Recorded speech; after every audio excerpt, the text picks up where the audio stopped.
வன்மத்தை கக்குறாங்கன்னு நம்ம கண்டஸ்டன்ஸை சொல்லி எந்த யூஸும் கிடையாது. கக்க வைக்கிறது யாருன்னா பிக் பாஸ் தான். பட் இது ஒரு மைண்ட் கேம். அதனால அவங்களோட வேலையை கரெக்டாக பார்த்துட்ருக்காங்க. இன்றைக்கி மார்னிங்கும் ஒரு டாஸ்க்கு. என்ன டாஸ்க்குனா, இந்த வீட்டை விட்டு வெளியே போனதுக்கப்புறமும் இவங்க கூட சுத்தமாக கான்டாக்டில் இருக்கவே மாட்டேன் அப்படின்னு நீங்கள் யாரை சொல்கிறீங்க அப்படிங்கிற மாதிரி ஒரு டாஸ்க்கு கொடுக்குறாங்க.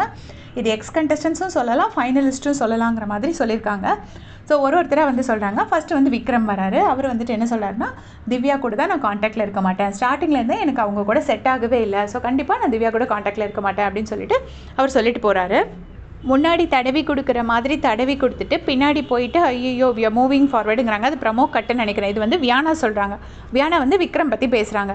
முன்னாடி தடவி கொடுத்துட்டு பின்னாடி போய் குத்திட்டு அவர் மூவ் ஃபார்வர்ட் பண்ணுவார் அப்படிங்கிற மாதிரி சொல்கிறாங்க. அதனால் அந்த மாதிரி ஆளுங்க நம்ம லைஃப்பில் இருந்தால் சரிப்பட்டே வராது. அதனால் எனக்கு கண்டிப்பாக நான் விக்ரம் கூட கான்டாக்டில் இருக்க மாட்டேன் அப்படின்னு சொல்லிட்டு சொல்கிறாங்க. அவர் வந்து அதுக்கு அந்த யூஷுவல் எக்ஸ்ப்ரெஷன்ஸ் கொடுக்குறாரு.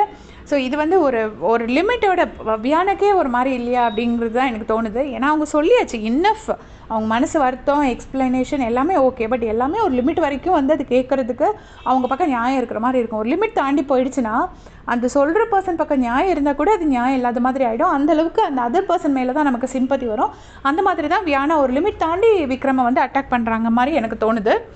கடைசியாக திவ்யா ராங்காக ஒரு அலிகேஷன் வச்சு பின்னாடி என் முதுகலை குத்துனதுனால வாட் எவர் இட் இஸ், நான் சாண்ட்ரா கூட கான்டாக்டில் இருக்கவே மாட்டேன்னு அவ்வளோ ஸ்ட்ராங்காக சொல்லிட்டாங்க. சாண்ட்ரா மனசுக்குள்ளே குழுன்னு இருந்திருக்கும். ஏன்னா ஆல்ரெடி அவங்களுக்கு வந்து அது பிடிக்கல, அவங்க கொஞ்சம் பொசசிவாக ஃபீல் பண்ணுறாங்க.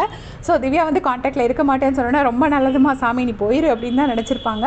ஆனால் திவ்யா அதை ஸ்ட்ரெயிட்டாக ஆன் த ஃபேஸ் சொல்லிட்டாங்க. இந்த டாஸ்க்குன்னு கொடுத்துருக்கனால எல்லாருமே ஒரு பேர் சொல்லி தான் ஆகணும். பட் ஸ்டில் இந்த வியானா வந்து கொஞ்சம் விக்ரமை பற்றி அட்லீஸ்ட் நான் விக்ரம் கூட கான்டாக்டில் இருக்க மாட்டேன்னு சொல்லிட்டு போயிருக்கலாம்னு நினைக்கிறேன். அது என்னோடய வியூ தான். இதை பற்றி உங்களுடைய கமெண்ட்ஸை சொல்லுங்கள். பட் என்னை பொறுத்தளவில் கேட்டிங்கன்னா, இந்த திவ்யா கிட்ட வந்துட்டு வியானாவும் ரம்யாவும் கொடுத்த இன்புட்ஸ் இது வரைக்கும் போதும். இதுக்கு மேலே இன்புட்ஸ் தேவையில்லைன்னு நினைக்கிறேன். அந்த பொண்ணுக்கு வந்து கடவுள் ஒரு சில பேத்துக்கு ஒரு அளவுக்கு தான் அறிவு கொடுத்துருப்பாரு. அதுக்கு ஒரு காரணம் இருக்கும். அது ஓவர் இன்புட் கொடுக்கறது வந்து திவ்யாவுக்கு சரியில்லைன்னு நினைக்கிறேன். ஏன்னா அவங்க டேரெக்டாக சண்டையில் இறங்கிடுவாங்க. இறங்குனா சாண்ட்ரா அதை வச்சு சூப்பராக ஒரு பர்ஃபார்மன்ஸ் பண்ணிடுவாங்க. திவ்யாவால் அதுக்கு ஈக்குவலண்ட்டாக பர்ஃபார்மன்ஸ் கொடுக்க முடியாது. அது திவ்யாவுக்கு தான் நெகட்டிவாக முடியும்னு நான் நினைக்கிறேன். அதை பற்றி உங்களுடைய கமெண்ட்ஸை சொல்லுங்கள். தேங்க்ஸ் ஃபார் வாட்சிங்.